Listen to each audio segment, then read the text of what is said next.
that we was used to in the 90s or whatever, early 2000s.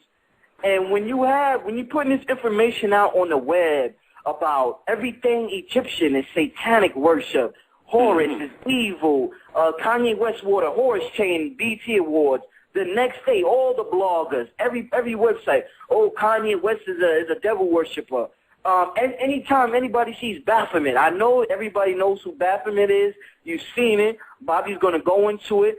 But anytime anybody comes by my table and see the Baphomet, if they're not on that real occultic level, oh, man, brother, that's the devil. That's evil. Oh, man, Abraham Lincoln posed just like Baphomet. Oh, man, so what I'm seeing is that the conspiracy has gone mainstream. Everybody sees that by now.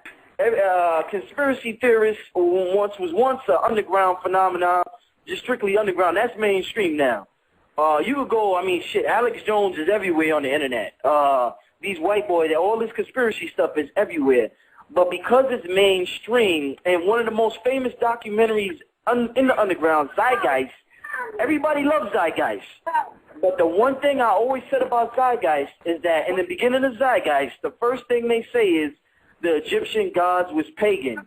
Egyptians were pagan. They didn't believe in spirituality and this and that. So there's a lot of confusion about our ancient spiritual systems, and we just worship nature, and we worship the tree, and we worship a dog, and this and that and that and this. So the perfect man to call when this happens is Bobby Hemmett. So we're going to get Bobby to clear up the illness tonight. So the first question I want to ask Brother Bobby is about Baphomet. What is the science? Because this seems to baffle everybody. Everybody thinks this Baphomet deity, the symbol with the gold and this and that. What is the science behind Baphomet, Bobby? Okay. Why is it not evil? Well, first of all, isn't it interesting that the Bible has no real imagery of what the devil is? You can't go in the Bible and see any imagery, or they don't have any scripture saying that the devil, you see what I'm saying, is this description, you see. And that's very interesting here. Now, the Baphomet is only a couple of 100 years old, or maybe somewhere. We don't even get the concept of the Baphomet until the Moors, and we're going to give you the documentation on that. So we're talking about the 8th century A.D. on up. Now, all your scriptures, even your latest scriptures, even Islam, which was one of the latest, one of the last ones to be formulated, was already in place before we even get the concept of the Baphomet. So how could that be the devil of the Bible? So I'm going ahead of myself. The inception of that is only the last 800 years.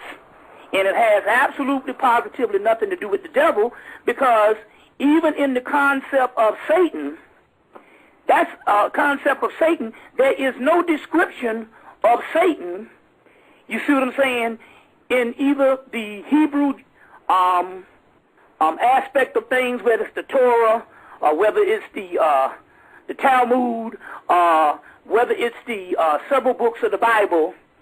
There is no concept of this at all. So what I want to do is in order for us to understand this, we need to get a general history. We have to take you back into history to clear up all this stuff on how just about anything but the Christians or the Judeo-Christian paradigm is evil. So they say, well, what is evil? Well, they say anything that didn't make it into the Christian canon. So we have to go into history. It's like one guy told me one time, well, it is known that the Buddhists worship Satan. I said, oh, boy. I said, that is magnificent. Can you explain to me how the Buddhists worship Satan? And the guy said, he went deaf and silent. I said, you don't even know what Buddhism is, do you? He said, no. I said, you are quoting something that somebody gave you. So most of the stuff that we call evil is more political than it is evil itself. I hate to bust your bubble, but the Satan that they're talking about that's got everybody so scared doesn't exist. It never did, at least not on the level on what you think it is, or some man under the ground with a pitchfork. So in order for you to understand this, I must go into a brief history of how this whole thing started and how even the ancient Egyptians was dubbed evil based on a political thing. Now, just remember that one man's devil is another man's God. Just remember that. So in order for us to start, we need to go back to the beginning. We want to go back to what is called Typhonian Egypt. This is pre-dynastic Egypt. The Typhonian period, or pre-dynastic period, existed, matured, and declined even before the first monumental phase of Egypt. And the first monumental phase of Egypt is 3,000 years ago. So the Typhonian, or what we call Typhonian, Ophidian, Draconian, these different names of the Kushite Empire, because the Egyptians said that we come from the south, when from the foothills of the mountain of the moon where the god Hapi dwells. Hapi is the Nile. Hapi is also Osiris in a later form. But to deal with this, you had what is called your pre-dynastic period. Now, your pre-dynastic period was about 8,000 years before your dynastic period, which lasted about 3,000 years. So in all, we talk about 10 to 11,000 years. Now, your pre-dynastic period declined, and you had your dynastic period. So your pre-dynastic period was your Typhonian era, which worshiped a god named Set, his mother Typhon, his another name for her is Tyret, or Tawaret, or even Apep, the great dragon. Now, this lasted for 8,000 years, rough. We're just giving you some things, because it could be more than that, and more than likely it is, but we have to give people a time frame. And then the new Ammonites came into place, so we want to give you some documentation, and we'll give you several books you can get on these particular things, like Jeremiah's Book of the Beginning, Volume 1, Jeremiah's Book of the Beginning, Volume 1, 1881, Jeremiah's Natural Genesis, 1888, and culminating in his last and final book, Jeremiah's Ancient Egypt, Light of the World, which was 1907. We just celebrated the 100-year anniversary. That was his last book came out, and that was also the year that he died. So giving you some documentation, we're going to give you several other documentation as we go along. But to speed this thing up, because we only have a short period of time, the dynastic period, once the dynastic period started, and they started worshiping Amun-Ra, Osiris, and all of this, what happened was they degraded or villainized the god that preceded it. So let me give you an example on how this whole thing goes down, even down to Christianity. These particular new group of Egyptians came in, later day generation of the same race and same system. They came in, and the first thing they would say is, this is the new system of philosophy. It's old philosophy, they just rename it. And so the people will go and say, well, hey, wait a minute. We already have a system of philosophy. It's the Typhonian philosophy. So why should I convert to the new system when we already got a system? Good old religion is good enough for me. So as a result, in order to get new people, the new people, to get people to go into the new aspect, what you have to do is a common thing. You have to name the god that preceded it, the devil. So in order for me to get you to follow my thing, I have to demonize or villainize the god before. Otherwise, you won't get these new converts. So in so many words, with all fairness, we started this. It started as early as ancient Egypt. And so goes to, to keep going, by the time you got a group of Egyptians called the Akhenaten's crew, and later on called the Hebrew, that leaves Egypt. Was never no slavery in Egypt. This is just a group of another priesthood that came up out of that. That came up out of that. There's also a great chapter in Book of Beginnings, African Origins of Hebrews as Traced from the Monuments. So those particular ones leaving, in order to get the people to go into the new religion, they got to villainize, or vilify, or demonize the ancient Egyptians. So, to give you a streamline on how these things go, in order for a new group of people, the Christianity that comes out of Hebrew, out of the Hebrew aspect of that, or the Judeo aspect of that, in order for this new religion to strive, to thrive, they have to villainize the Hebrews. That's why they see you get Christians say you shouldn't listen to the Old Testament. Well, wait a minute, hold on. Isn't the first 5 books of your Bible Old Testament? That's like an oxymoron. I have a book. You shouldn't go by the Old Testament, but the first 5 books of your book is the Old Testament.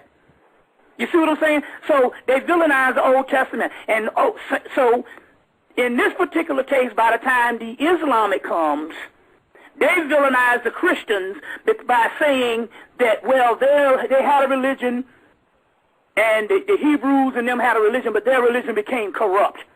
But nevertheless, the first 5 books of the Quran is the same Torah. So my point here is, what we're talking about here is a political thing on how these so-called devils come into view. Usually, one man's God is another man's devil. And in the ancient world, in order for the newer religion to strive, they had to villainize the actual deities that preceded it. But the actual deities that preceded it is the same deities that they end up worshiping in the first place. You see what I'm saying? You got Akhenaten comes into Egypt. He gets rid of Amen. And he puts up Atan, or Aten. Take the word Amen, take the M out of Amen and put a T in it, you got it, baby. Still the same God. Still the sun deity. You see what I'm saying? So these are ways these things start to happen. I'm leading up to the BOPHOMENT, but I have to give you a sense of a simulation of history, some of you particular people, to understand how these things occur. How do we get these things that we call evil, which is nothing but the gods of yesterday? So in so many words, what they say here is this. Every time you have a later generation that rises up, and they don't understand the ancient science of the earlier generation, the part that they don't understand, they sweep it in a pile and call it evil. You see, we do it now in science. We got DNA, and they study the DNA. So the part of the melanin that the people don't understand, they call it junk DNA. To give you a scenario on how this thing becomes. So what happened was, the first thing they do is they name Set, the original pre-dynastic god, the evil god, put him in the mythology. But we notice something here. We have a great pantheon, and the people don't know what pantheon, that's just a great list of the gods, or a panel of the deities. And it's interesting, if Set was evil, why when you always see the Egyptians showing their pantheon of gods, Set is always included among them? Or whenever you see the Egyptian pharaohs and you see this particular picture, you will see them standing between Horus, which is the precursor to Jesus. Horus is Jesus. And then you will see them standing between Set, which is supposed to be the devil. So what happened here is we made the observation. Why is it that the pharaohs, if Set is supposed to be evil, why is the Pharaohs always standing between Horus, which is supposed to be good, and Set, which is supposed to be evil? You see what I'm saying? Or did the ancient people even view evil in the way that we think things are now? You see what I'm saying? Or were they talking about different aspects of polarities? Polarities. You see, yin and yang, dark, light. You see what I'm saying? Shadow, light. It's not talking about evil as in wicked, as it is talking about different types of formulas and different types of energies. So it would be no different than Set, that you would is bleach, and Horus is water. And so 2,000 years go by, and you will see water. You recognize what that is. But then you will see a symbol on the bleach bottle that have a skull and crossbones. But you have lost the symbol of the bleach bottle. You don't know what that is, so you say that bleach must be evil. And this water must be good. So this is what we're talking about. They were much more advanced and scientific, and what we were talking about was formulas. You see, other than the good and evil as we're talking about. Now, this is interesting here, because you got a god in Egypt called Khnum. And Khnum shows up with the horns, okay? Shows up with the horns. But Khnum is also supposed to be a god that created man. Let's go on. In Egypt, you got the god Bes. He's a funny-looking figure, a little short, pygmy or twa-looking figure with a monster face. And later on, the god Bes becomes the goat god Pan. Now we're getting somewhere, because the goat god Pan is the precursor to the devil. So in so many words, years later, the Christians that didn't have anything in their scriptures to depict Satan,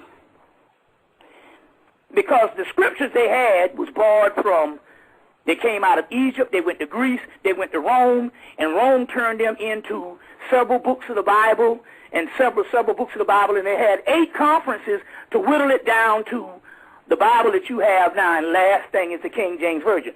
So, but in the legend of that, they didn't have any kind of formula or any kind of image for the devil. So what they did is they went back in time, and they chose the Greek version of the goat god Pan, which would be the Egyptian version of this, Khnum, and also Set.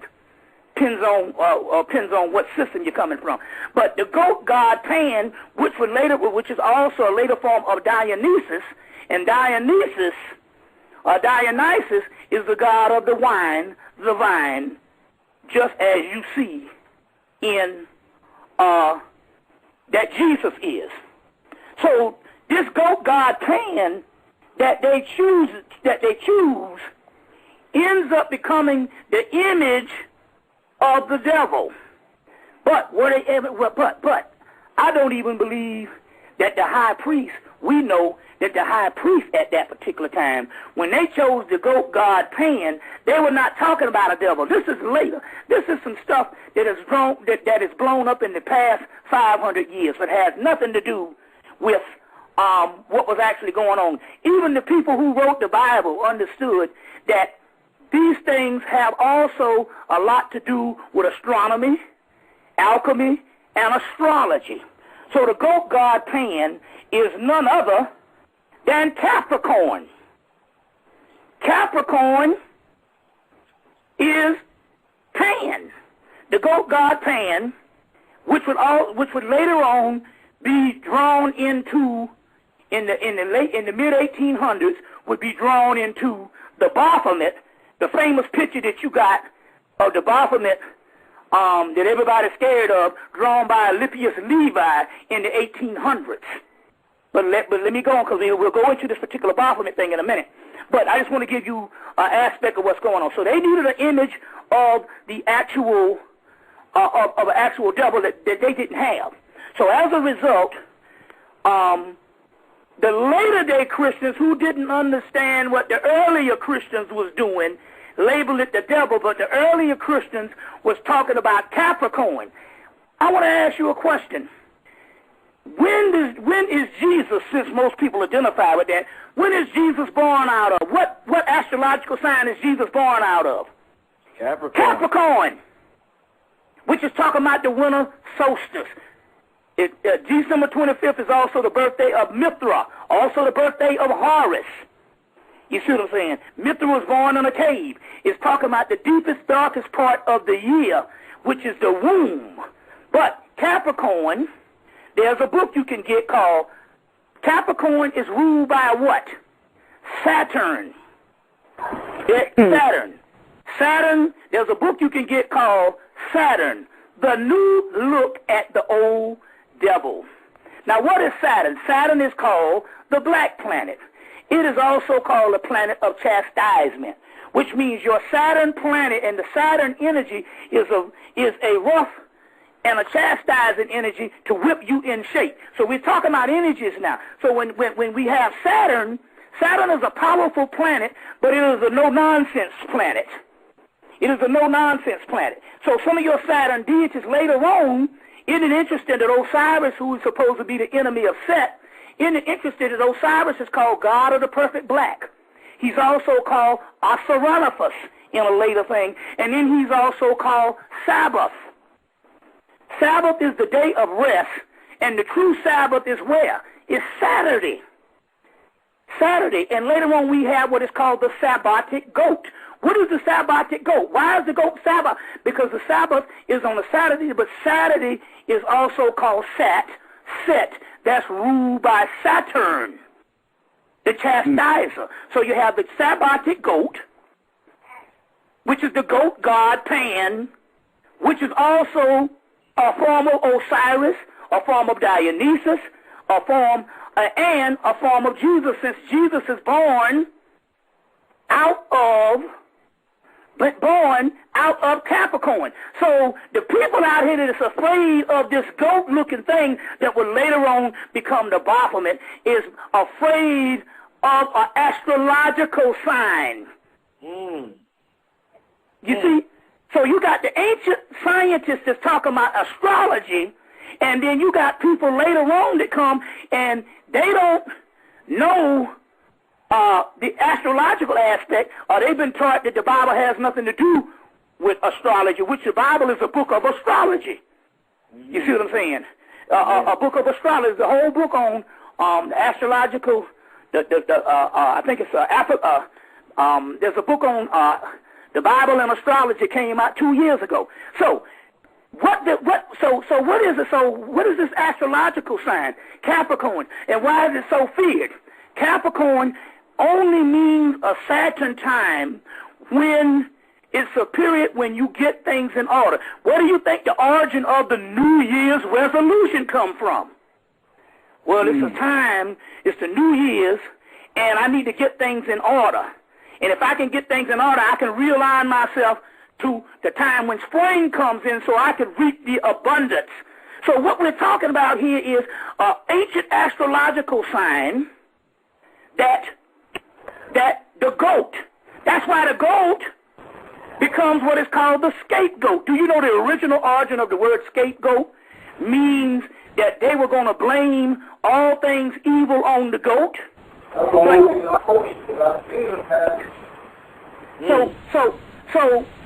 original origin of the scapegoat, you see, but it's an astrological sign, and that's what the book Saturn, the new look at the old devil, is talking about. So here we are in the modern versions because we have been taught things as a child to fear the devil, and then they'll show a later day version of what they will see the devil, which was actually an astrological sign of Capricorn, and then years later, the people get this all discombobulated, and all of a sudden now we are fearing an astrological sign, which is the astrological sign is called the black planet, and the black is also talking about carbon, 6 protons, 6 electrons, 6 neutrons, which is carbon, which is the basis for melanin and the basis for black holes, dark matter, dark substance, and the fabric of the universe. So we're talking about formulas here. Bobby, so you're saying you just broke down the BOPHOMENT, brother. So now you're saying that people shouldn't be scared of the 666. That's what you're saying. That's right. 666. Okay, 666. Let me give you two versions of it. 6 protons, 6 electrons, 6 neutrons, which is carbon. That's also documented in the book Pyramids of Montauk by Peter Moon. Peter Moon and Preston Nichols. Pyramids of Montauk. Peter Moon and Preston Nichols, I think 1995, I think it came out. The other one is the word Satan can be also traced back to 666, which is also talking about Titan. And Titan, 666, is another ancient name for Titan. The Titans were an ancient group of people that was overthrown in the cosmos because they were of, and one of the Titans of the cosmos was also called Kronos. Kronos was overthrown, and his children basically rose up and overthrew the Titans, burnt the Titans up, and turned the Titans into humans. So who are the Olympians in cosmos? These are the Olympian deities, Zeus.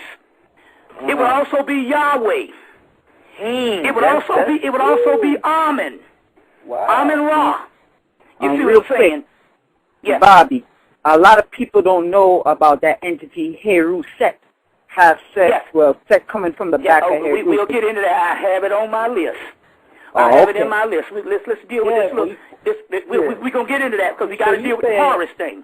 So now check it out. They were overthrown. They overthrew the Titan called Kronos.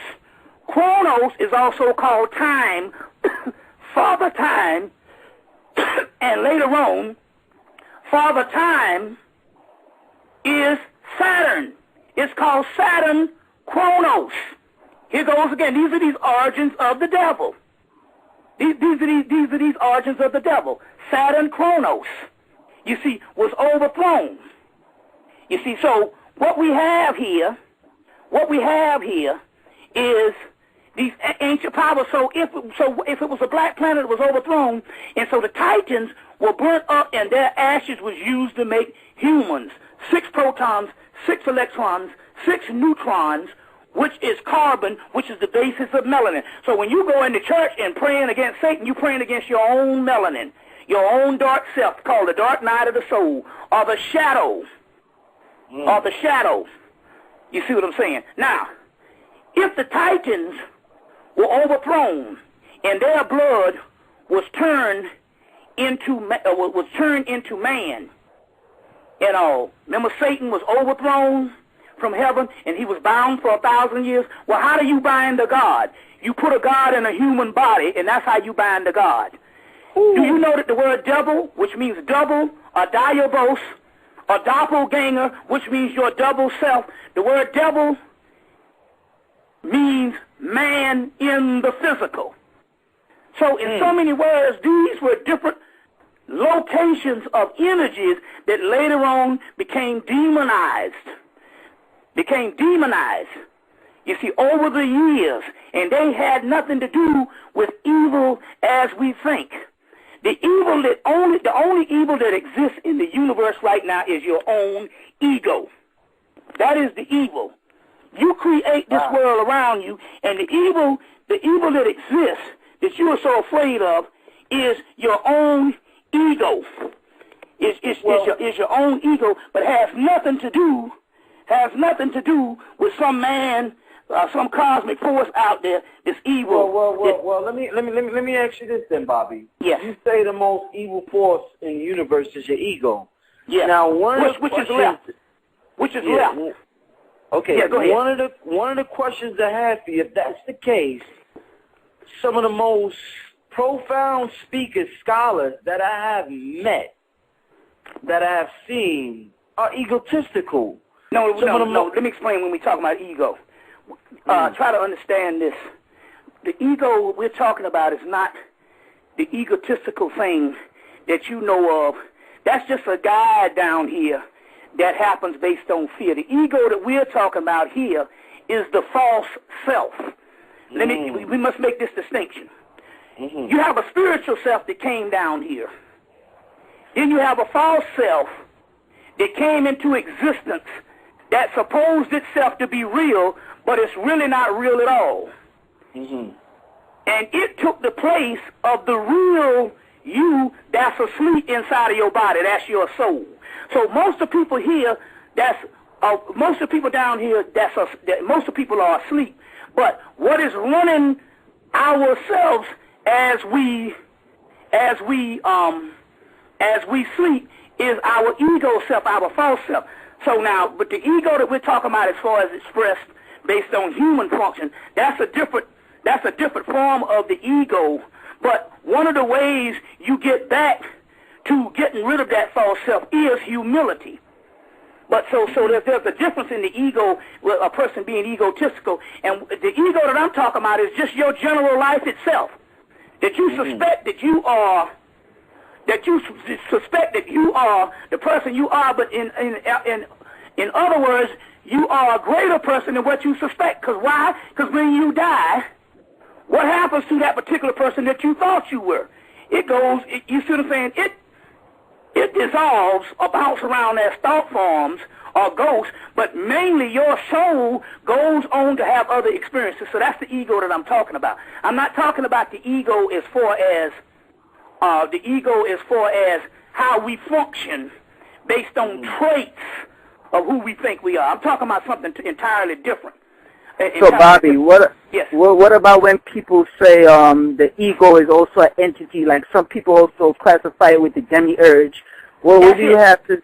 That would also be the ego. That would be the false self. But this particular ego that we're talking about, that's the false self, actually thinks it's human, and its expression could be egotistical. But we're talking about just that's a whole other paradigm that we get into. We'll have to come back on that. But the evil. But my point here is this: we create the negativity and the evil from out of us, and we use concepts of the devil, Lucifer, and the dark ones as scapegoats for our own activities of evil that's innate in us, based on a fall from who we really are. You understand where I'm coming from here? So right. these particular, there was a movie called Revolver that came out with Andre 2000 was in it, Ray Liotta, Jason Statham, and in that particular movie, at the end, they was finding out that everything that was going on in the movie that people was thinking was actually evil was being created from their own mind. And that's the evil that we're talking about. You see what I'm saying? And some of the things that they put in those ancient texts were talking about your own mind. Talking about your own mind. That's the only evil there is. But the point I'm trying to say, there's no man sitting somewhere with a pitchfork or the goat symbol of Capricorn. That's evil. You see what I'm saying? It used to be an astrological sign or astronomical sign, and then all of a sudden it becomes evil. And all because the later generation didn't know. The later generation didn't know what it was. So you got Osiranophus, you got Sabbath. Sabbath is another god that used to be Saturn, came out of Egypt. Then you got the Sabbath, which is the day of rest in Hebrew. So I thought that Saturn is evil and all. Then you have Saturn. Then you have Baron Samedi later on. These are just Saturn deities that beat people into shape. That beat people into shape. Then you have Osiris, god of the perfect black, is also called Uza, the chief demon of the Jews. Because Osiris is a Greek name. The Egyptian name is Osar. So Osar is also pronounced Uza by the Hebrews. So here it is again. Here's the Hebrews taking one of the chief gods of the Egyptian pantheon later on and making him evil. Making him evil. So the word Titan, Teton, is later on the Titan, Teton, Satan, which comes from the word Set, Egyptian, and On, Anubis, which means black opening, black hole, doorway. And remember now, Anubis is the person that guides you to the heaven realm. So here goes again. Here is ancient people's science to explain who they are, with later day people coming in and turning their particular gods into evil. You see what I'm saying? Now, in the Kabbalah, the Kabbalistic breakdown, 666 is a name and a word, is a name and an energy for Jesus. That's right. 666 is also a number that adds up to Jesus. Now, who is Jesus? Jesus is none other than Horus. So, whenever Kanye West was wearing Horus, he was wearing Jesus. You see what I'm saying? He was wearing Jesus. Now, let me break this down. To demystify this. All you got to do, the greatest work ever, and the Christian world say, we must make him persona non grata, because if anybody get this book from 1907 in their household, Jesus or Christianity can't exist, because we know that Christianity came straight up out of Egypt. So you want to get the African origins of historical origins of Christianity by Walter Williams. You want to get the pagan origins of the Christ myth. I'll get the name of that in a minute. Also, you want to get Christianity, the pagan origins of the Christ myth by John G. Jackson. You want to get Christianity Before Christ by John G. Jackson. You want to get other books that's going to give you that is you want to get also Echoes from the Old Dark Land, Dr. Charles Finch, a whole chapter in there on the Hebrew origins, the Egyptian origins of Judeo-Christian or Hebrew lore.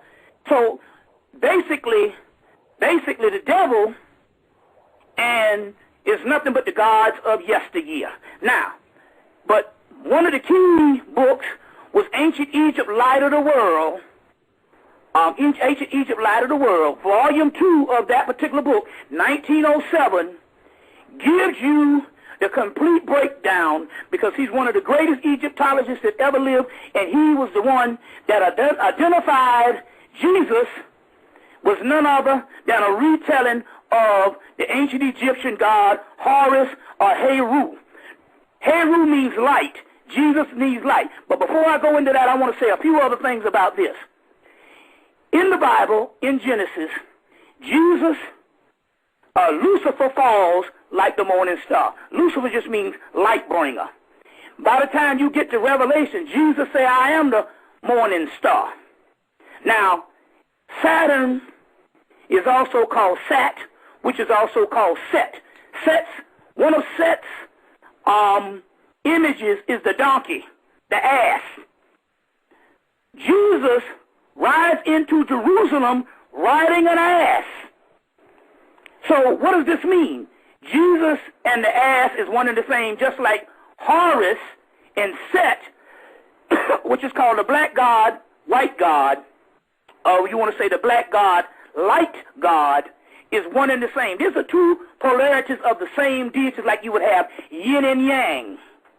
Like you would have yin and yang. Let me give you a few pointers on this. On this. But Jesus rides into Jerusalem on an ass. So what does that mean? The ass is Saturn, the donkey. So how does Jesus, or how does Horus get connected with the ass or the donkey? The ass just means his primordial, black carbon self. He has to master that. When he masters the primal forces, which is the primal forces is down in your root chakras. When you master the primal forces of chaos, and you master those forces, you become a master of it. And that is your power. So when Jesus rides into Jerusalem on a donkey or an ass, it means he has mastered the primal Saturn, Sirius forces, the star Sirius being the chief star of that. Because Set, the original god, was also called Sirius. But Sirius is also in the Quran. It said, this is the God who created both male and female from one single ejaculated semen. He is the Lord of Sirius in the Surah of the Star in your Quran. And the Lord of Sirius, if you was in pre-dynastic Egypt, well, if you was in dynastic Egypt, the Lord of Sirius was called Osiris or Osar. If you was in pre-dynastic Sirius, Egypt, Set was the Lord of Sirius, and Set is the precursor to the devil. So Allah is the devil. If you understand these cosmic forces, you see what I'm saying? Al, which means sun, Le, which means feminine. The dark feminine half of that is called Layla. You see, we're talking about polarities. Allah has 99 attributes. You see what I'm saying? So what happens here is, by the time the Christians come along and the Hebrews, they say, well, the Egyptians worshiped many gods and they were evil. But by the time, so what they had to do, they couldn't have a functioning system not unless they understood that those multiple gods is formulas. So they said, well, what we'll do, we can't get rid of the many gods thing because the many gods is how God exists. So what we'll do is we'll change the netters, the multiple deities of ancient Egypt, we'll change them into the archangels and the guardian angels. Meanwhile, in Islam, and that stood for both Christianity and Islam, Christianity and Judaism. Islam comes along and say, well, we can't get rid of the multiple gods, so we'll just say the 99 attributes of Allah. You see, so while they're denigrating some people, they worship many gods and they were evil and all this, you see what I'm saying? They just hid theirs under different terminologies like archangels, guardian angels, 99 attributes of Allah. You see, Allah. So now, a few other things. The angel, Job wrestled with the devil all night, and by the time day broke, that this particular devil or this particular angel was called pineal, which was the face of God, which was called pineal. So Lucifer, the light bringer, is the pineal gland, which is the eye of Horus, which is the eye of Heru. You see what I'm saying? Which is the light of Jesus. Which is the light of Jesus. You see what I'm saying? So the face of God was called pineal. Horus Set, the black god, white god, which is also the yin and yang. It's also in your Bible. Jesus, in his adversary, becomes Leviathan. Come to find out, it's in Carl Jung's books. Alchemy, in Carl Jung's books, they even broke that down, alchemical studies, that Jesus and Leviathan is one and the same. Leviathan is the big fish. Jesus is the great fisherman who fishes the souls out of the sea. So his adversary is Leviathan, which is the part of him that he has to go through, the dark Saturn part of him that he has to go through to bring about the freeing of the souls of the freeing of his own soul. So here go again. We're taking these ancient cosmic principles and terminology and turning them into fairy tales for fear in later times. So Jesus and Leviathan is the same. Is also the same. Jesus is born in Capricorn. Give you a few other things right here. I want to get this one thing. What time are we looking at? Hello? Hello? Oh, shit. Hello? Yeah, you still here, Bobby. I hear you. You hear me? You been hearing me the whole time? Yeah, I was hearing you. Okay. Yeah, I was hearing you. Okay, what time, boy? I was just talking about Leviathan? Yeah. Okay. Okay, so the devil just means man in the physical. Man created from the blood of the Titans. Okay. So evil in a short term becomes a thing when the younger generations don't understand the principles of the older generations, and that they don't understand, they start calling evil. Even the word hell comes from the word Hayel, which is the earth. Yeah, hello? Hello? Yeah, Rich. Oh, yeah, I got disconnected. I'm sorry. Go ahead, Bobby. Go ahead. Yes. You been hearing me the whole time? Yeah. Okay. When you ask for me, that's when I pressed the button by accident on my cell phone. Okay, yeah, okay. So, like I said again, I'm going to go back a few minutes. So, what we're talking about here, the devil just means a location of the God in the physical body. Man is created from the blood of the Titans. 666 is the numerical breakdown of the Titans. In Kabbalah, 666 is the numerical breakdown of Jesus. Evil becomes in order when the younger generations didn't understand what the science of the older generations were. After centuries and millennia, what they do, what they don't understand, they just lump in and say, well, that's just evil. The word hell comes from the word hayel, and the word hayel means earth. We live in hell. Hell is also the serpent in the Garden of Eden, which is none other than the Kundalini energy on the inside of us. Hell is actually the root chakra. That's why it's red. So when we get these locations of the burning hell, they are talking about the chakras in our physical bodies. Now, if you got people out here who don't understand this stuff, you just need to do more studying. You see what I'm saying? The chakras, the root chakra is the lowest chakra. That's where the hell chakra is. And that's where the fire in our chakra system comes up. They say our God is an all-consuming fire, which means kundalini, or kundalini fire, which means a kundalini fire. So we got several. So this end this right up, and so we do, because I want to go into the history of the BOPHOMENT in a few seconds. How much time we got on this one? We got about 57 minutes left before we go into question and answer. Okay, good. So let me just go ahead and deal with this. In the Persian area, and where you got Persia, all that was the Kushite Empire that reached all the way up into India. The word, we got a word called Bishaitan, which means the god Shiva, which is another form of the Christ. We got Melektoth, which is in Iraq, later on called the devil. It's also called the devil. The serpent. The word serpent, I want to get this to you right here. To show you that we're talking about science. Because I want to go into this BOPHOMENT thing in a few seconds and tell you where the BOPHOMENT comes from.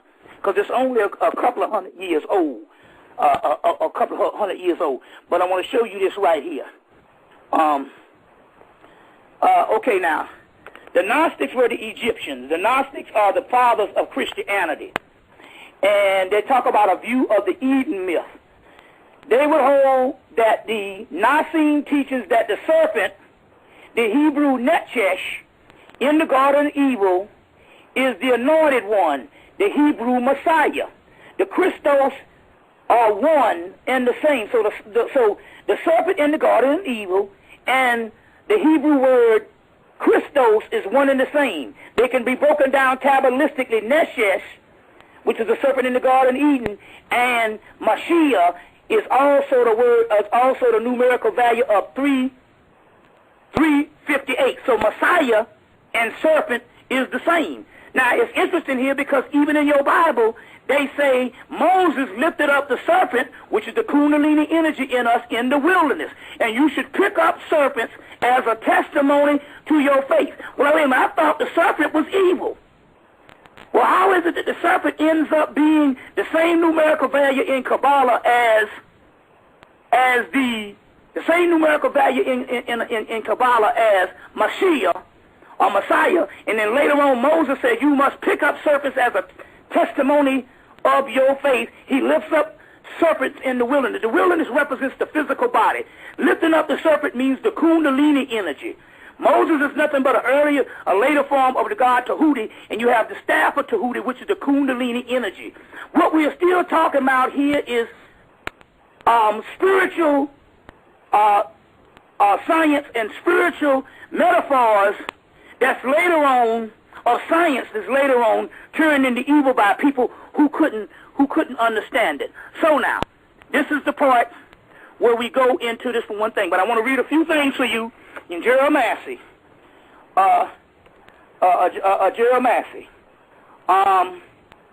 Horus Heru, the Lord by name as the child. Jesus, the Christ Jesus, the Lord name of the gospel of infancy.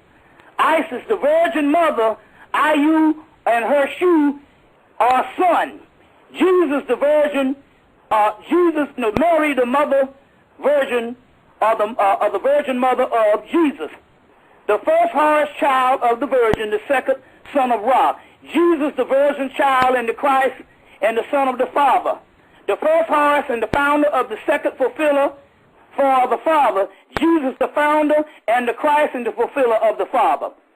The two mothers of the Christ, Horus, Isis, and Nephthys, who were the two sisters. The two mothers, and the Jesus and the child Jesus, who were sisters. So this thing goes on and on. Isis taken by Horus in adultery. A woman taken in adultery. In adultery with Set. So this stuff goes on and on. Seb, the foster father of Horus. Joseph, the foster father of Jesus. And it goes on and on and on the parallels of Horus and Jesus. And if you go to India, Krishna has the same parallels. Sut and Horus, the two opposers. Satan and Jesus, the two opponents. The two opponents. Osiris, whom Horus loved. Lazarus, which is another word for Lazarus, who Jesus loved, because Lazarus is Osiris. Osiris, perfume for his burial. Jesus anointed with odors filled the house. And this stuff goes on and on and on. Horus, the good shepherd with the crook and the crook in his shoulder. Jesus, the good shepherd with the lamb kid on his shoulder. This stuff goes on and on in the appendix of Ancient Egypt, Light of the World by Gerald Massey. There's volume 1 and volume 2, but if you go in the appendix, it's 5 pages or more, maybe 10 pages on the parallels between Jesus and Horus. So I heard some white boy came on there, was challenging some of these new people, was challenging them and told them to prove that Jesus and Horus was the same, and none of them niggas couldn't say nothing because they don't study. I could have told them, look, get that white boy the scholarship. Give him Jeremiah's Light of the World, volume 2, and he will see the parallels between the two. Now, let me go into this BOPHOMENT thing. The where that comes from. Y'all all right? Yeah, we good, Bob. Yeah, we good. You hear me? Yeah, I got you. Yeah, we good and funny. We hear you. Okay, let me go in this. The people just going to have to rewind this and play it over and over. You see what I'm saying? But let me go into this BOPHOMENT thing for you so that you'll understand. The BOPHOMENT, and this is interesting. You need to get a book called The Sufis by Idris Shah. That's Idris Shah.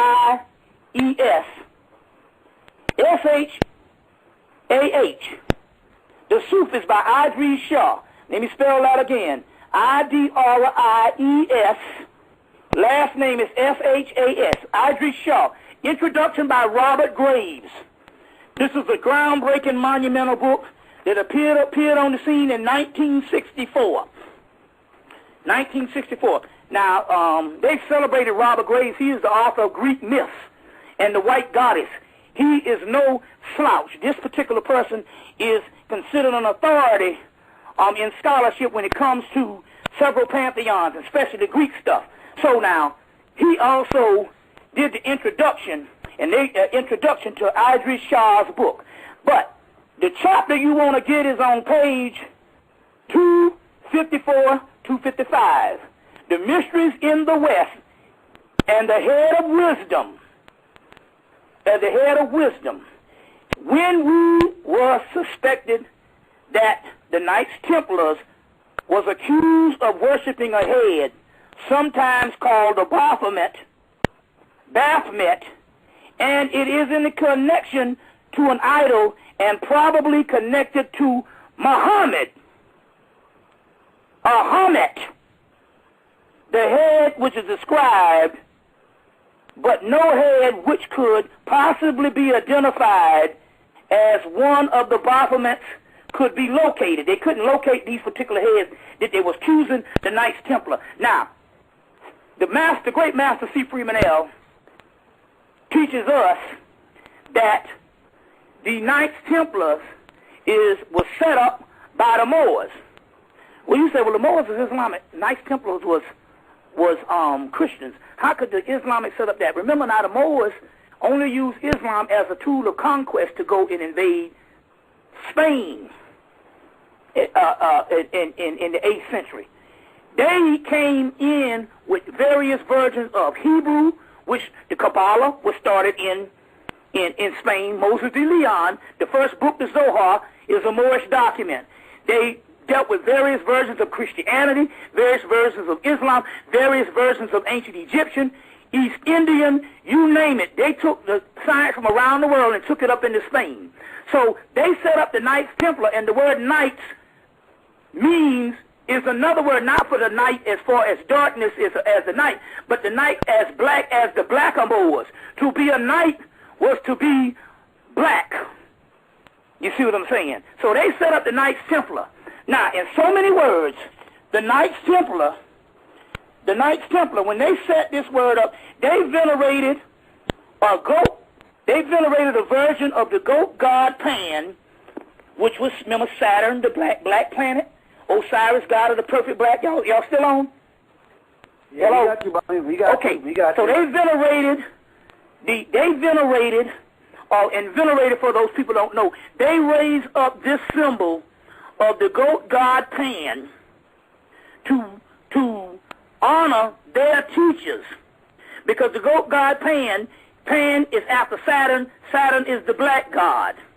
So Capricorn. So the goat to venerate that as the god of darkness, or Saturn, the dark planet, or what they call the black coalman. The black coalman. The Baphomet is none other than a symbol of the completed man, the black head, the Negro head, the Turk's head that appeared in the countrysides, and a crusader substitute that said cant word to find knowledge. So in so many words, they said that what they did to honor their teachers, the Moors, the blackamoors, they venerated the goat god Pan, which was the Saturn, the black planet, to commemorate the black head of their black teachers. And so the symbol of the Baphomet, which was called the Baphomet, was a symbol of the Moors, because they said that they were the perfected man. The blackamoors were the perfected man. You see what I'm saying? The Moors, the perfected man, the black man. And that is where the Baphomet comes from. Later on, this thing goes around Europe, and it is also later on in the 1950s is venerated again with Gerald Gardner, who is the father of modern witchcraft. They worship the Sabbatic goat, the black man, which is also called the green man. Osiris is a black man. He is also the green man. The green man is the god of nature. That's where the horns on the head comes from.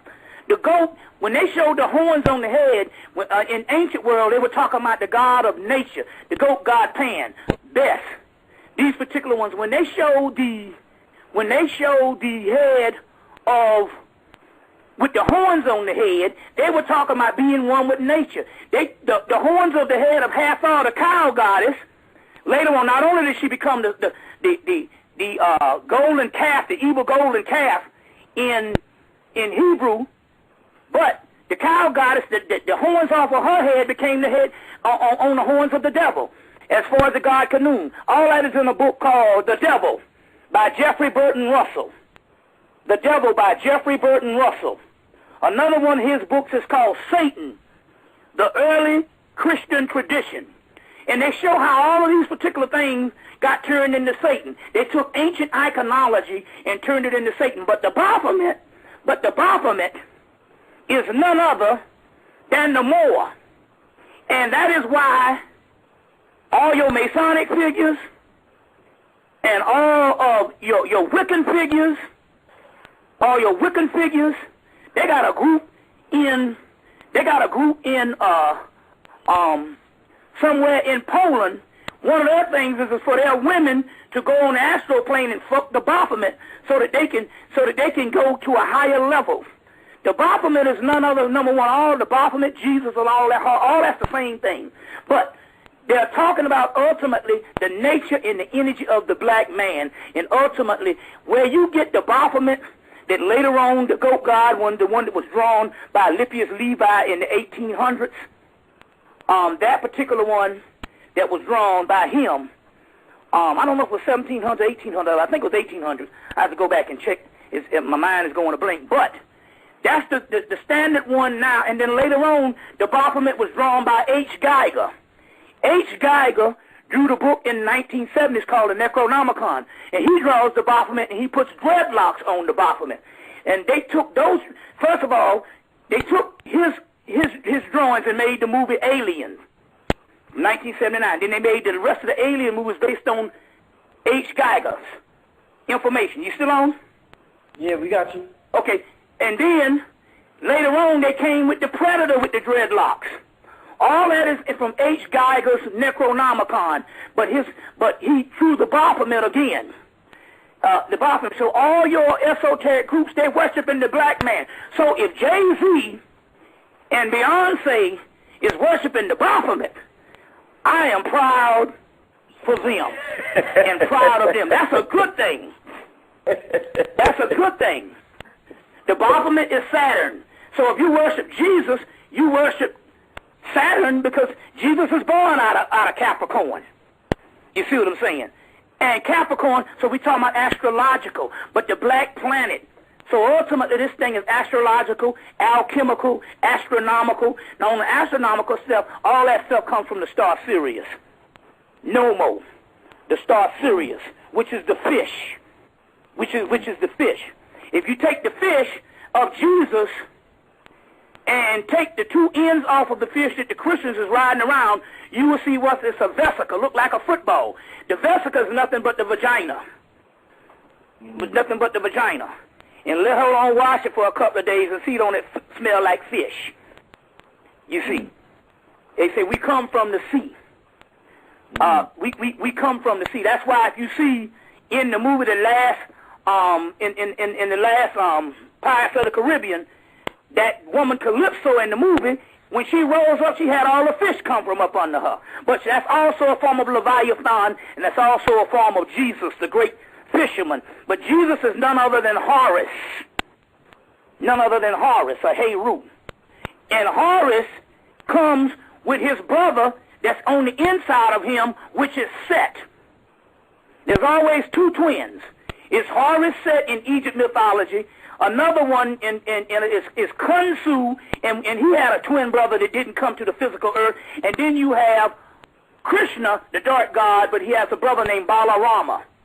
There's always these twin gods. They call them Arasa twins in Voodoo. It's always those. The twin god in Christianity is Jesus and Mary Magdalene. She's the dark twin, but she anoints him. So what they did here, they just changed the mythology around. You see what I'm saying? But Mary Magdalene is the twin of Jesus, and you could even say Judas is the so-called dark twin when you go into other science when it comes to when it comes to this now.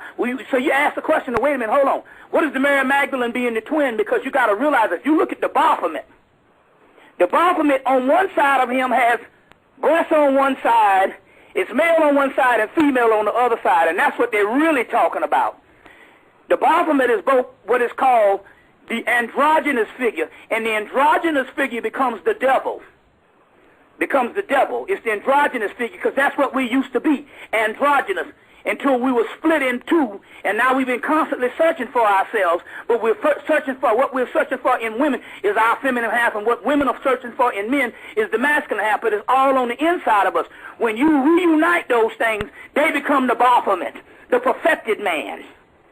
The perfected man. That's why you see the Baphomet picture, you'll see one side of his female and one side is male. If you go to India, Bishaitan, which later on is Shiva, he's both Shiva Hermaphrodite or Shiva Ardravadra, which is also both male and female. So these are the same concepts, but the Baphomet that they're worshiping is none other than the Saturn form of Jesus, or the Saturn form of Horus, which is also the Saturn, which means the black man, god of the perfect black Osiris. That particular one is none other than the Baphomet they are worshiping in Europe is the Moors. So we have the witches worshiping the Moors. The Wiccans are the biggest. The Wiccans are the biggest group, becoming one of the biggest groups in the world now. They got the fastest growing book, and they all worship the black man, the Sabbatic goat. They worship the Moors. Now I'm getting ready to do some stuff. This weekend in Alabama. I'm going to be in Birmingham again. The people interested to come to the Birmingham lecture, it's a place called Events by Lanetta. That's 2268 9th Avenue North. 2268 9th Avenue North, behind the Sheraton Hotel. That's at 3 o'clock on Saturday in Birmingham, Alabama. Again, the place is called Events by Lanetta at 2268 9th Avenue North, behind the Sheraton Hotel. That's going to be at 3 o'clock on Saturday the 17th in Birmingham, Alabama. So just rewind this and get the address and be there for the people that want to be there. You see 2268 9th Avenue North, behind the Sheraton Hotel, Birmingham, Alabama, 3 o'clock. I'm going to be talking about also when I went to Memphis, and I tapped the last blog talk I was talking about. I went to Memphis and had to go into the Lorraine Motel with Martin Luther King and tap into a vortex and free some stuff. But guess what? Guess what came out? A bunch of witches that worship the Baphomet, the black man. So all these people, the Masonic groups, all of your occult groups, they worship the true God. And in this particular case, they're following the Knights Templar, who are worshiping, who venerated or who upheld and honored the Moors, the blacker Moors, who put all these occult orders in the Western world together. In their 700 years, in the 700 years that the Moors set up the 16 universities across Europe, they gave them general education, and then when they graduated, they went into these occult orders, and all your Masonic, York Rites, Scottish Rites, all of your Rosicrucians, Knights Templars, all that stuff was started by the Moors. And these are later-day versions of what the Moors did, and all of them venerate the Baphomet. The only person they own the game is black people, because of the simple fact they gave you a religion that was tampered with to keep you from your own stuff. You see what I'm saying? So what time we got? We got about 33 minutes left before question and answer. Before question and answer. Yeah, all right. 33. Then we got 33 minutes, and then we gonna hang up. We gonna reconnect, and it's gonna be strictly question and answer from people from around the world. Let me ask you something real quick, Bobby. You do that. You can ask some questions. We got time. Yeah. Saying what you said, we in the year 2010, everybody's talking about 2012. We got the Moors, we got the Hebrew Israelites saying it's their way, we got the spiritualists saying it's their way, we got the Black Panthers saying it's their way, we got this person saying it's their way. What should be the ultimate goal for black people? Is it to build another great black nation, or is it something? No, that's not happening. That's not happening. Please tell me. That's not happening. What's the ultimate goal right now? 2012, and we are in 2012. We've been in 2012. Even Delbert Blair's talking about it. Yeah. We are in 2012. I've been talking about it for years. 2012 is not a date. It's a season. We could have been in 2012 since 2001, since those buildings fell that started 2012, because you got to realize, when them buildings fell, government got on it and put everybody on lockdown with Homeland Security.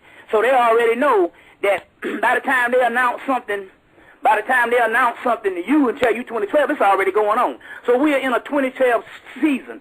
If you was to get to the date 2012, it's very unlikely that you're going to see anything happen. It's about like Y2K. We got the Y2K, and the lights came on and the computers came on like the next day. And at the time, The day we was up at a black college, and the guy said, I stepped in the black college, and my computer came on. Now, we all know it's a joke. If anything go wrong, it's going to go wrong at a black college, because we're going to have the least amount of maintenance and stuff to take care of some stuff. So when them computers came on at Clark Atlanta University in 1999, we knew that was the biggest hoax since the whole concept of a physical Jesus walking the earth, which is in the future. But the key here is the 2012 thing. We are in that cycle now. What's happening? Haiti is 2012. The oil spill is 2012. Now let's look at that. The earthquake hit Haiti when? January 12th, right? Mm-hmm. When did the oil spill happen? It happened on Hitler's birthday, April 20th. 12/20/2012. We are already in 2012. The events that's happening, but if they can give you a date 2 years off, you'll still be looking for that, and you'll miss all the stuff around you. We are in the 2012 cycle as we speak. You see, we're in the 2012 cycle as we speak. You see, remember now, I've been studying this government for a long time. They don't never give you nothing and announce anything if it's going to be the real thing. The people must remain ignorant at all times. So for the last 3-4 years, they've been talking on the History Channel and all this stuff about 2012. 2012.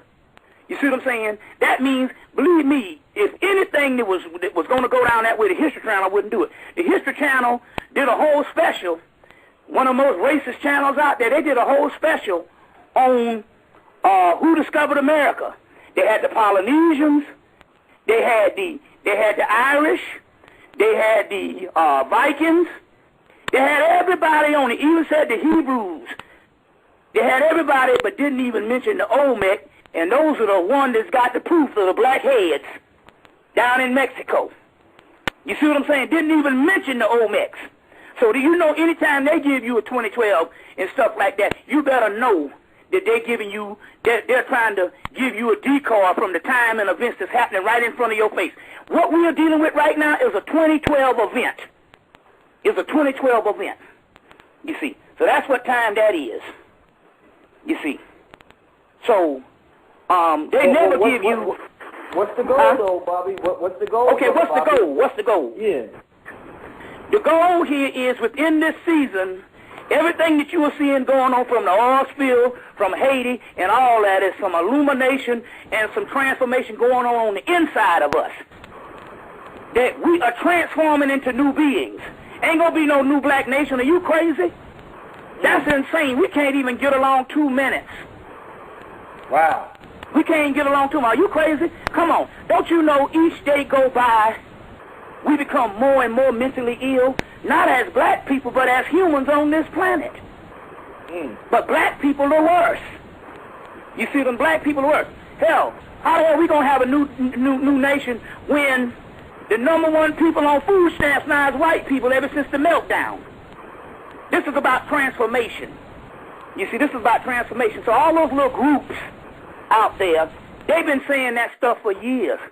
But come on. So the Moors saying that, but hell, they got 5, 12 different factions of the Moors fighting each other.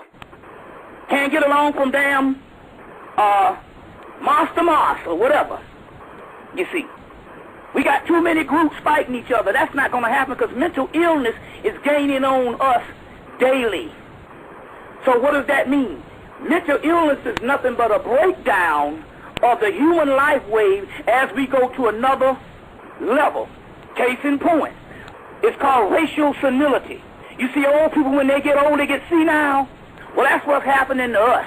That's why stuff is going on crazier and crazier each day. It's because we are going beyond the normal human life wave to a new entity. And as a result of that, this life wave has to break down. And that's what's happening. But see, so you can hang that up. We're not doing anything. We're too gravely mentally ill to do anything like that. You see, to do anything like that. So I mean, is the human realm going to cease to exist? Will it continue to exist? Well, let's put it this way. Get the last Alice in Wonderland movie, the one that was done by your boy, can't think his name right now, Tim Burton. The last Alice in Wonderland movie, they had a caterpillar up in there. And at the end of the movie, they thought the caterpillar died. He transformed into what? A butterfly. That's what's happening. We're talking about a transformation. So life is what we know it will cease, but whatever is coming on going to be 100 times greater. So we're talking about transformation. It's about like everything that you would love in the first grade. If you transform overnight in the twinkling of an eye to a college student, the first grade would be almost inconceivable of what you was thinking when you was in the damn first grade. So somebody say, how would it be like? We don't know. Why? Because it's never been done before. But it's transformation. I'm quite sure a dog's concept of heaven with Alpo licking on some balls, eating some shit over here, gnawing on a bone, that's heaven to them. But if he transformed overnight into a human, that would just be right out nasty. Right. You see what I'm saying? So this is what we're talking about here. But we're seeing greater concepts of it. Look, you saw God incarnate happen. We're talking about the devil. We saw the devil and God happen in one night. I'm talking about LeBron James, and I'm talking about doggone Cleveland. One minute that nigga was God. When that nigga announced he was going to Miami, that motherfucker became the devil. You see they that? was burning statues. They was burning pictures. That's the same shit we talking about in history. Just we've been talking all night about how one time the gods was worshipped, the next time they became the devil. Shit. Well, that happened that damn couple of nights ago. Yo, Bobby, that's the perfect analogy. It's the perfect analysis. Yo, Bobby, the same thing that happened to LeBron James happened to history. Bobby, yo, Bobby, listen, that shit happened in an hour. Within 1 hour. That motherfucker was honored like a god, and within an hour... He was honored like a god. One man's devil is another man's god. When that nigga went to another man's team, he became Cleveland's devil. Damn, so bad until a damn owner called him a coward. Yo, that's a perfect analogy, Bobby. That's a perfect analysis. He gave the motherfucker 7 years of his damn life. And he told him, he said, look, this ain't about the money. See, that's where they get niggas. He said, I got enough money. This is what he said.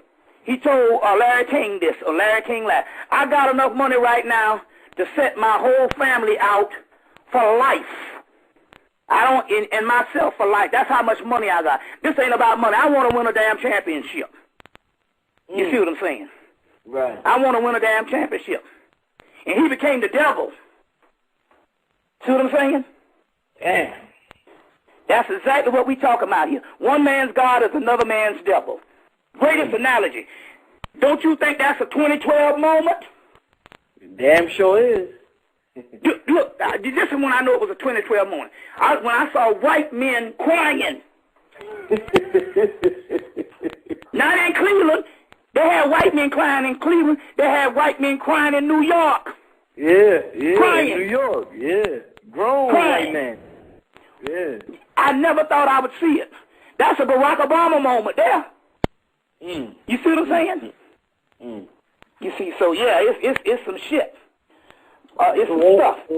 One thing I want to touch on, Bobby, just to add to what you were saying, to let the people know, to all the conspiracy theorists out there who think everything that happened is a conspiracy, I want us to move from this word conspiracy to the word synchronicity.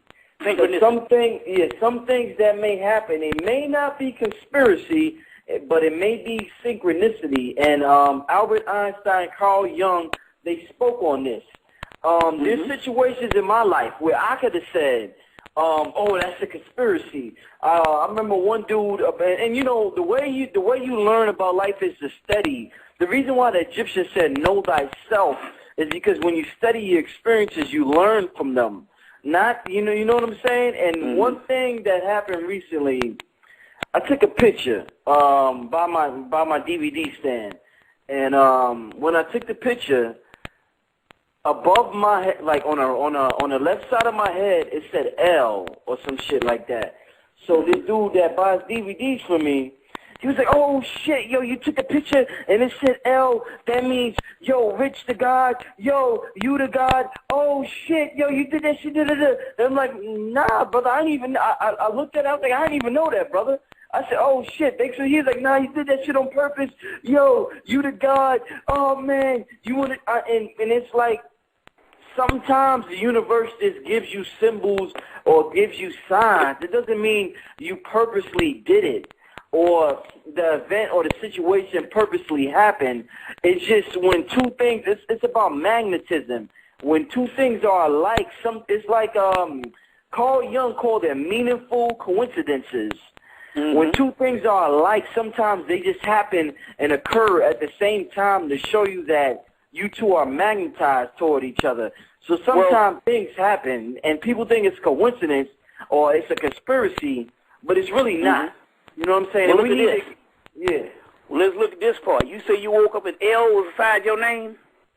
Yeah, I took a picture, and a store was closing down, and they blocked out the whole name except for two letters, E-L. And but guess what? Yeah. You know what the word L, do you know one of the ancient names for Horus is Al and L?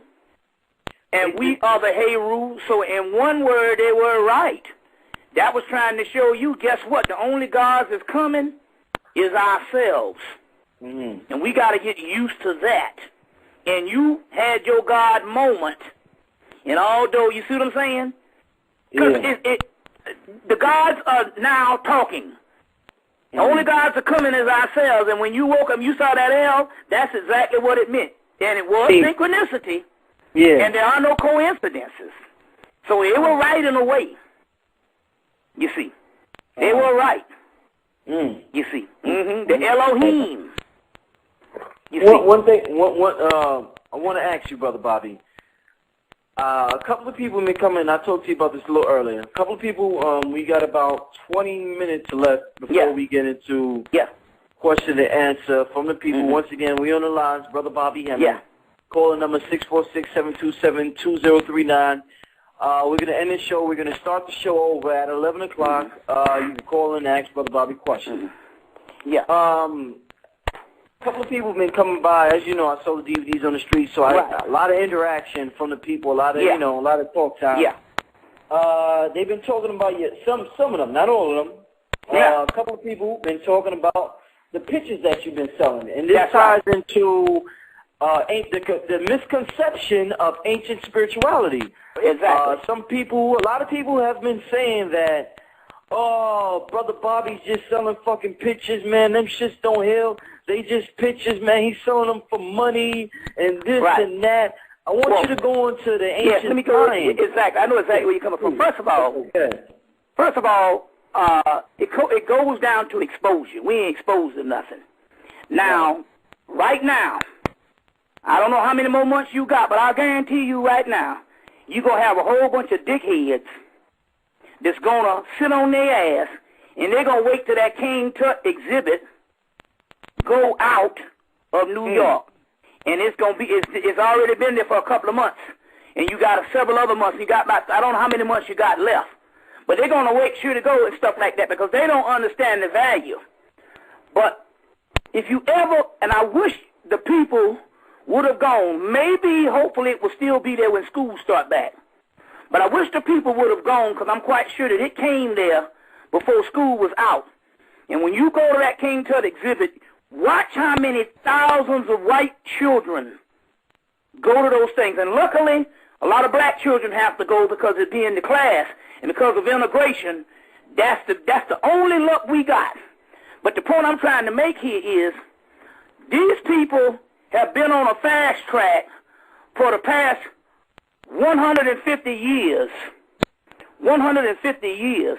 Because they are exposed to stuff. So they go to museums and they see the value in the pictures. Now, obviously the ancient Egyptians, everything that they did, you saw a pictorial view in the metanetta, in the statues.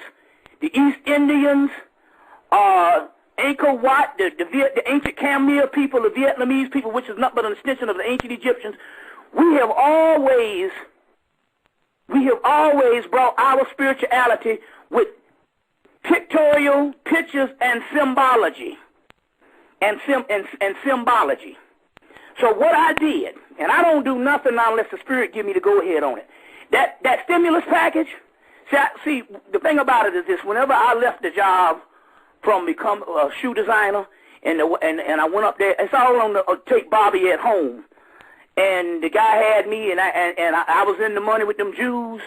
When I left, I never viewed making money anymore. So the first 15 years of my career after I left my shoe designer career behind, and I had an art career too. When I left all that behind, I basically worked for almost 10 years and didn't even make no money. Never would sell nothing. Never would sell nothing. Now, believe me, when the stimulus package came, those spirits told us where to go to do that stuff. The picture packet, when the picture packet came, it was like, wait a minute, hold on, man. You've been selling these pictures on the road for most of your career. And these particular pictures, and what they said, what happened? I had to go and get books. And Dr. Ben, John Henry Clark, and C. Freeman L. and different people, they know this to be true. C. Freeman L. said, I done bought a book for $100 for one picture. I had a picture of the Kabbalah on the walls of the Temple of Komombo. I showed it to Dr. Richard King, the master of melanin, in 1994. I showed him that to Richard King. Richard King told me, he said, brother, I think it was 1993.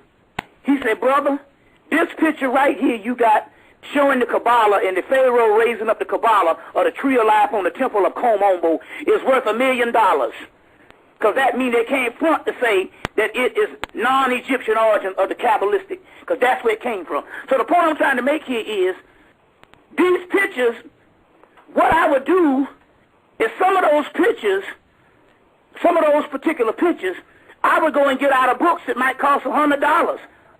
And might have 2 or 3 pictures in the whole book.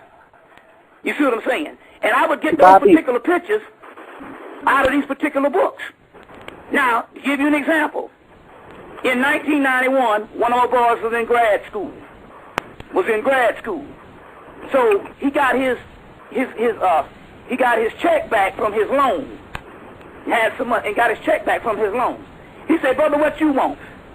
Well, I said, right now, man, I say I got a $250 book set of Egyptian engraving of the temples. I want that. So the brother bought it in 91.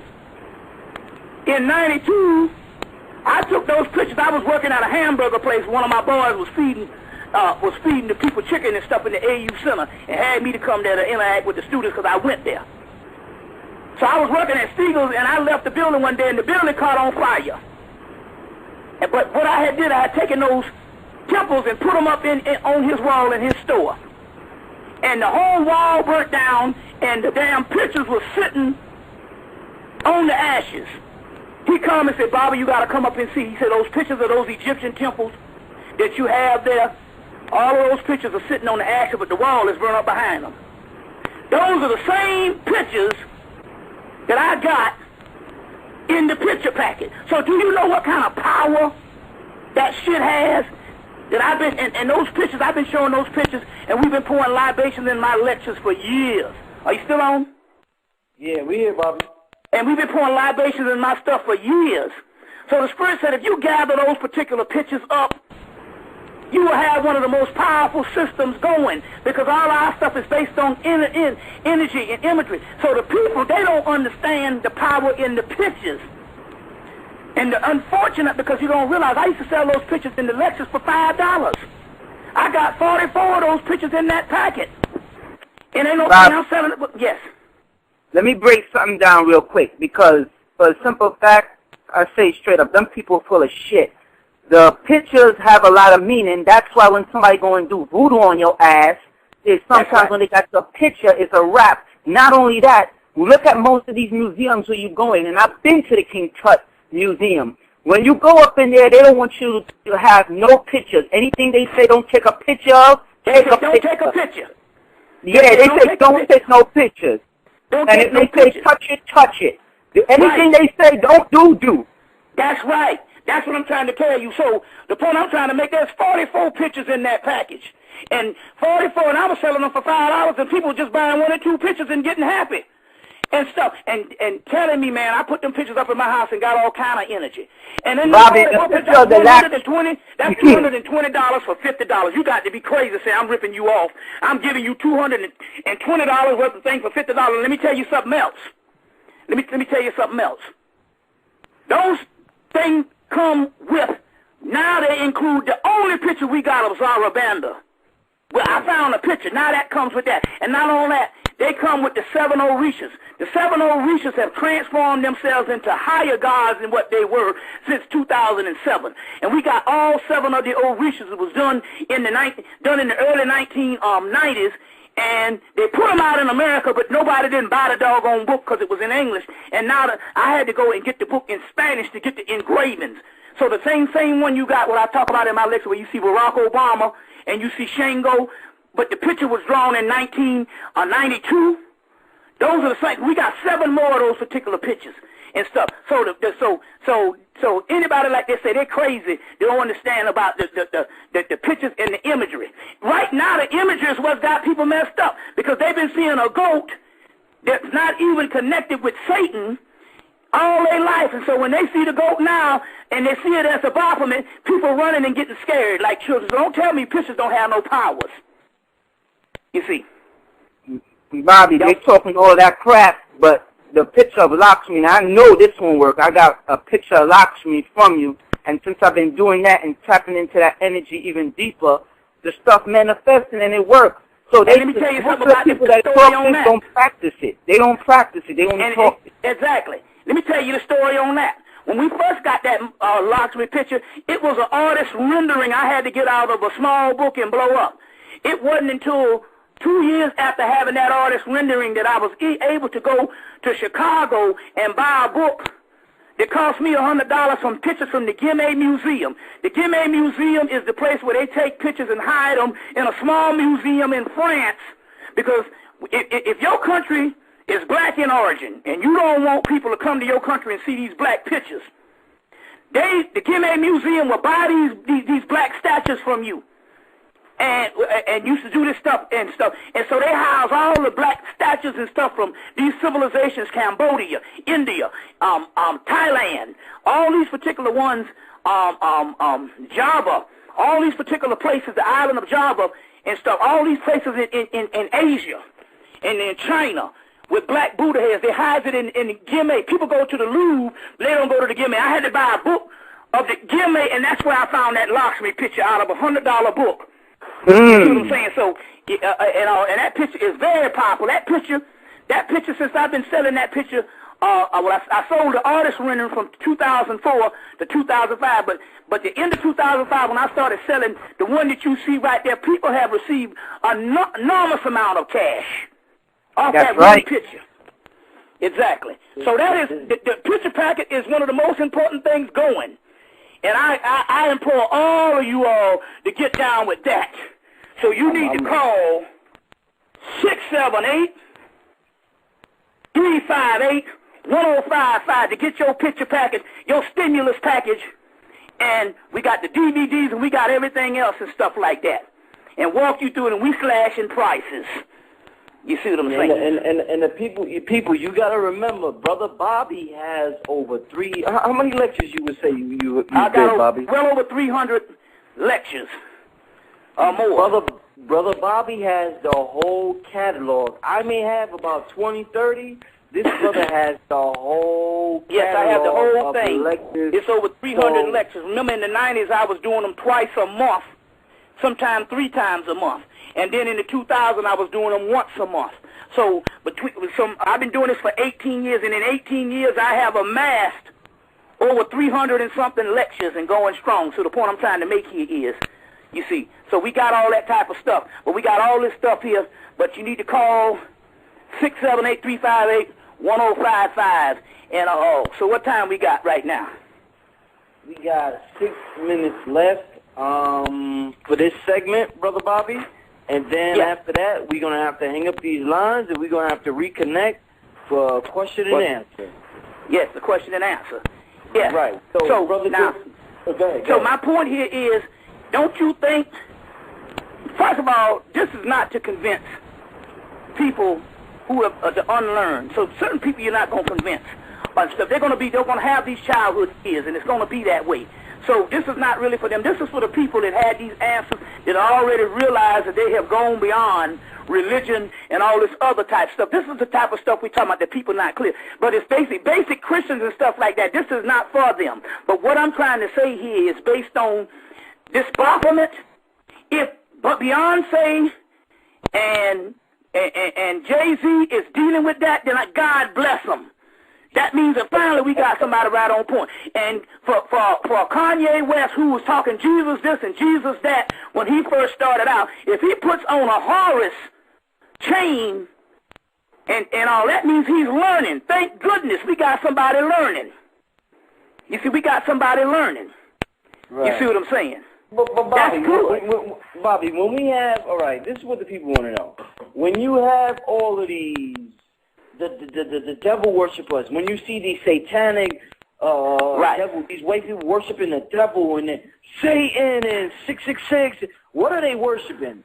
They are worshiping the one true God, Horus. They're worshiping the black man, and they are worshiping the same Jesus. Did Jesus rise into Jerusalem on a donkey, an ass? That ass is set on Satan. They're worshiping polarities. So you see the yin and the yang symbol. There is no evil Baphomet. There's only one Baphomet. You see what I'm saying? There's only one Baphomet. There is no such thing as no devil. The devil is only concepts of people that want to have scapegoats of their own messed up lives. Then they create this devil and say that there's this cosmic evil that's sitting out there making you do it. And the only thing that's making it do it is your own lower nature. So if you want to say there is a devil, it's just your lower nature. And some of these iconologies is just symbolic of your lower nature, but it's no ultimate absolute evil. If you take it out of this physical realm, which is an illusion, and go out into the cosmic realm, then they'll look at black holes and say that's evil. You see what I'm saying? Dark matter is evil. So, but then you ask the question, why would they call that evil? Or is the evil they talk about another language that's talking about powerful? You see what I'm saying? So this whole thing about the devil worship and all this type of thing, let me tell you something. They killed 9 million witches in Europe. Most of them, 98% of them was Christians. And the only thing they had to do to kill these people is call them witches. And they killed 9 million witches. Their story parallels ours as slaves. So on the same time, around the late 1400s and 1500s, when we started going into slave, the witch hunts came, and they killed 9 million of them. You see what I'm saying? Yes. Let me ask you real quick before the time goes. With this whole thing, you was building on set. You was building on set, and you was flowing. Are you familiar with this white lady who was an interpreter? Because some people say that had to be fake, and why would Seth, who's this white lady, to be a channeler? She was a channeler years ago. Seth. You know about her? Yeah, Seth material. Yeah, the Seth you material. You could give a breakdown on that, like any... Well, she just channeled an entity, a Seth entity. It might have been a form of Seth or Seth. You got to realize that this is interesting here, because, Seth becomes the third son of Adam. They got a baby. They say that the Set of old of the ancient Egyptians, and even called the devil by some parts of the ancient Egyptians, that same Set lives on and outlives all of the pantheon in Egypt, because he becomes the third son of Adam. So what is the breakdown with him being the hippo? Huh? The hippo. Well, see, at the museum they had him as the hippo. No, all gods are connected with their mother. The hippopotamus is Set's mother, Tiamat, Tawaret. So her name is Tawaret, Later on, tired,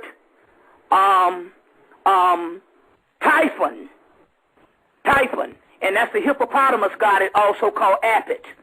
That's his mother. If you go to the zodiac of Dendera, which is the temple of Dendera, now hangs at the Louvre in Paris, the round zodiac, in the middle of that zodiac of every part of the cosmos and every god goes down to a hippopotamus and a little dog. That dog is Set.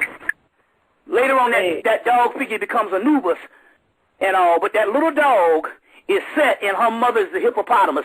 It's right there in the zodiac of Dendera, which is one of the pictures I got in the picture packet. The temple of Dendera and the zodiac of Dendera. Brother Bobby, yes. I don't mean to cut you off. Time speeds by when you learning something.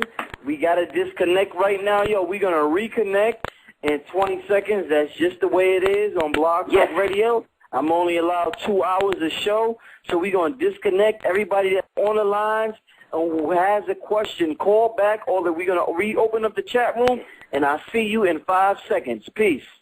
Peace.